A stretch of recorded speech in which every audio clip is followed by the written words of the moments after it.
जरूरी है। और मेरे साथ दगाबाजी की ना तो मारने से पहले तुझे और जमील साहब आपको खस्सी। रहमान डकैत की दी हुई मौत बड़ी कसाई नुमा होती है। नमस्कार, जय श्री राम, हर हर महादेव। बात करेंगे फिल्म धुरंधर के बारे में। धुरंधर फिल्म नाम के अनुरूप ही वास्तव में धुरंधर है।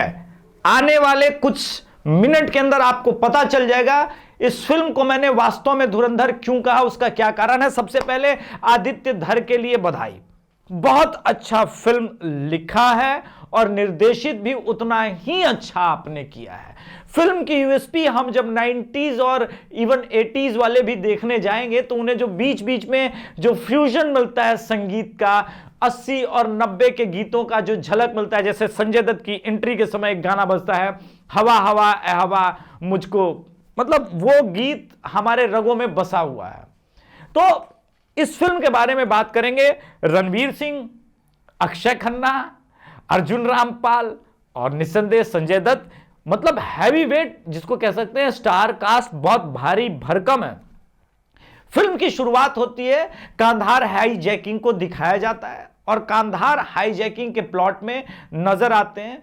मतलब अगर आप गेटअप पे जाएंगे तो लगेगा कि भाई डोवाल साहब जैसा कुछ है, लेकिन उनका नाम और कुछ और बताया गया है। फिल्म में आपको देखने को मिलेगा।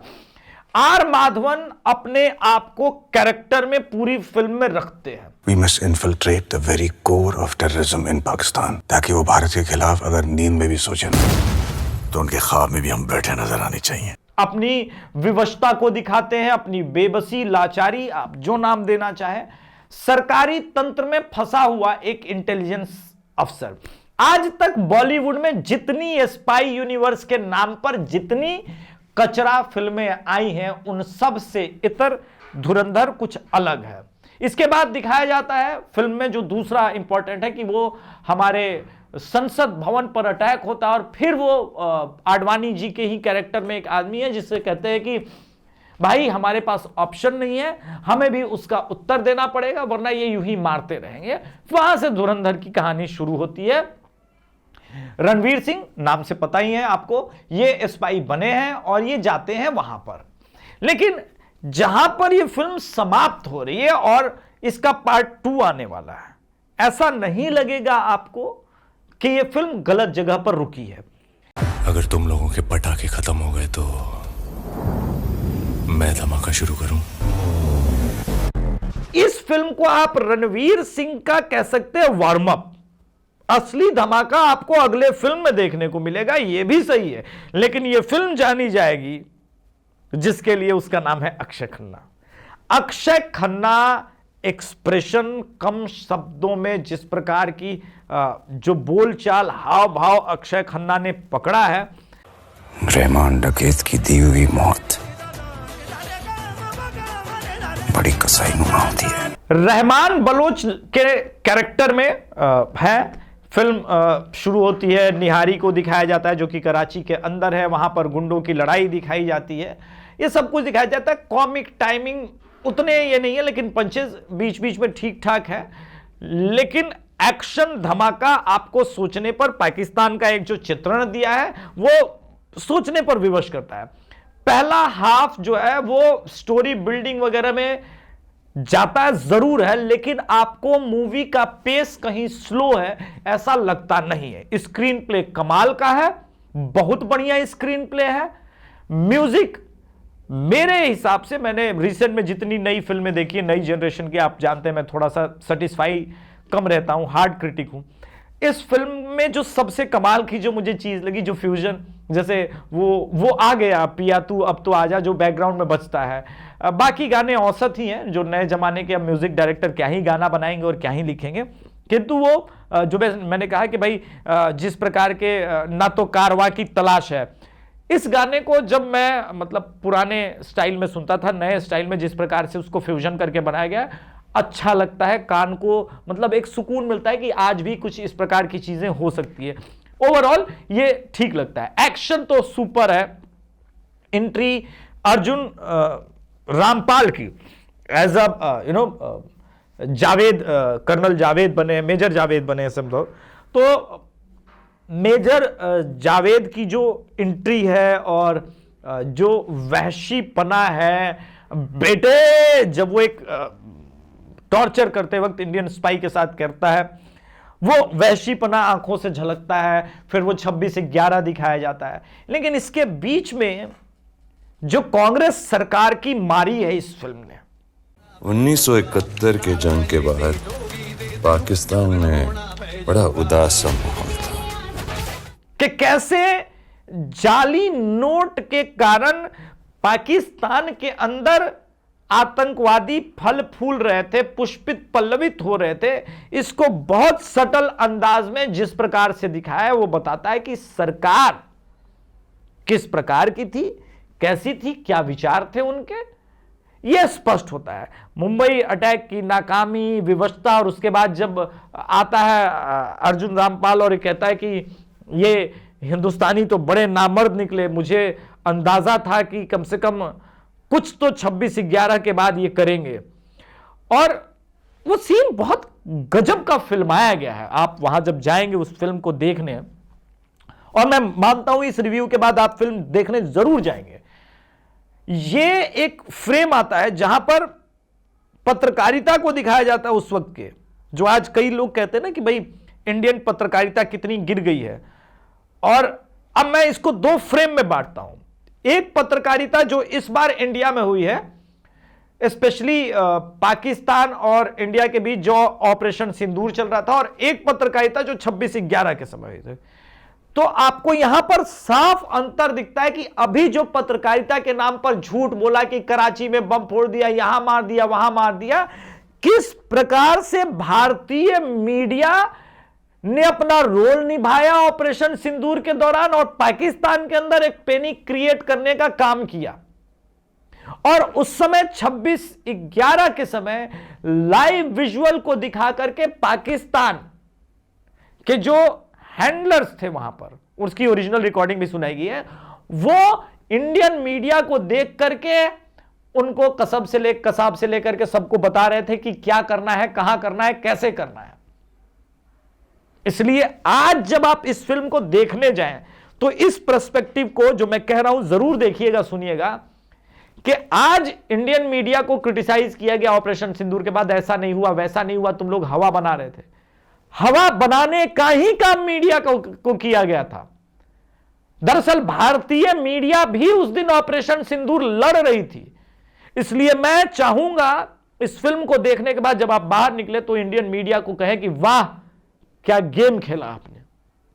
पैनिक क्रिएट करना भी अपने आप में एक आर्ट है, और उस आर्ट को इंडियन मीडिया ने बहुत अच्छे से निभाया, या यूं कहिए कि सरकार के द्वारा निर्देशित हुआ होगा। और उस समय सरकार भारत की क्लूलेस थी, यह साफ साफ दिखता है। रणवीर सिंह एक स्पाई जिसको भूख लगती है, प्यास लगती है, प्यार करता है, इन सब के इतर भारत के और भारतीय होने के बाद जो एक भावना है, जब वो 26/11 हो रहा था, उनके बीच था, वो जश्न मना रहे थे, सेलिब्रेट कर रहे थे, नाराए तकबीर का नारा लग रहा था, और वो बेबस होकर के भी अपनी बेबसी को उनके बीच आने नहीं देता है। ये जिस प्रकार से फ्रेम किया गया है भाई साहब, ऑसम। आदित्य धर के लिए अगर मैं ये क्लैप नहीं कर सकता हूं तो मैं बड़ा ही बेकार आदमी कहलाऊंगा। आप लोग जानते हैं मैं फिल्मों का बहुत भयंकर, जो नई जनरेशन की बॉलीवुड फिल्म निर्माता ये लोग हैं, मैं भयंकर क्रिटिक हूं। लेकिन अफसोस इस फिल्म के क्रिटिसाइज करने के लिए मेरे पास बहुत अधिक चीजें इस बार नहीं है। मैं म्यूजिक हमेशा की तरह कहूंगा कि म्यूजिक जो ओरिजिनल गाने हैं, फ्यूजन की बात छोड़ दी है, कोई मुझे बहुत विशेष नहीं लगता। दरअसल मैं कहीं खो सा गया हूं वो 90 के दशक के गानों के जो शब्दों का प्रयोग होता था, उसमें जो एक भाव होता था, भाव भंगिमा होती थी, वो मैं डोप शोप टाइप के गानों में विश्वास नहीं रखता है। एना विना डोप शोप मारिया करो तो ठीक है, लेकिन कव्वाली का ये है, पाकिस्तान का मुजरा टाइप भी दिखाया गया है, जश्न भी दिखाया गया है। अब आते हैं संजय दत्त, थोड़े हल्के लगे हैं दिखाने को, बहुत as a SP Aslam Chaudhary बहुत कुछ दिखाने का प्रयास किया गया उनके लिए, पर हल्के लगे हैं। कोई बहुत अधिक प्रभाव नहीं छोड़ते, ठीक ठाक एक्टिंग जिनको जितनी आती है, जितना कुछ करने को था। अगर मेरे साथ दगाबाजी की ना तो मारने से पहले तुझे बना दूंगा। इस फिल्म में जितने नाम मैंने बोले, आर माधवन से लेके ये लोग कैरेक्टर, या फिर अक्षय खन्ना का वाव फैक्टर आप कह सकते हैं। अक्षय खन्ना जितनी बार स्क्रीन पर आते हैं आप कहेंगे कि भाई मुझे मतलब रहमान बलोच से, मतलब आप एक सेगमेंट तक रहमान बलोच से नफरत नहीं कर पाएंगे। है पाकिस्तानी, आप जानते हैं इसको मारना है, ये है, लेकिन उसकी एक्टिंग ऐसी है, उसका करिश्मा ऐसा है अक्षय खन्ना का कि मतलब खा गया है आसपास के एक्टर को। एक एक्टर राकेश बेदी को आज तक आप लोगों ने कॉमेडी करते हुए बहुत देखा होगा। एमएलए बने हैं और बड़ा गजब, मतलब इस फिल्म में सब कुछ है, धोखा है, सस्पेंस है, नफरत, घृणा, वो जो कुछ आप सोच सकते हैं वो सब कुछ है। और उसमें राकेश बेदी का कैरेक्टर भी बहुत अच्छा है, अच्छे से प्ले किया। ओवरऑल इस फिल्म को लेकर के मैं एक ही बात कहूंगा कि कांग्रेस की नाकामियों का ठीकरा है ये फिल्म, पार्ट 1। और एक फिल्म में संवाद आता है, जब अजीत डोभाल ये कहते हैं कि नजर बनाए रखो, जिसमें भी ये जाली नोट के ये दिए, उम्मीद करेंगे, तो पूछता है कि ये जाली नोट सर्कुलेट कैसे हो रहे हैं, इस पे कैसे रोक लगा सकते हैं। तो बोल रहे हैं नेपाल के रास्ते वो यूपी बॉर्डर के थ्रू आ जाता है बहुत आसानी से, और ये जाली नोट को पूरा सर्कुलेट करके भारत की इकोनॉमी को डाउन करने का जो है प्रयास कर रहा है।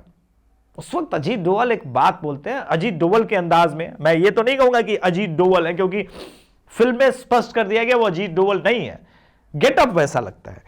लेकिन उस वक्त जो आर माधवन बात कहता है कि किस्मत की सबसे अच्छी बात पता है क्या होती है, वो पलटता है।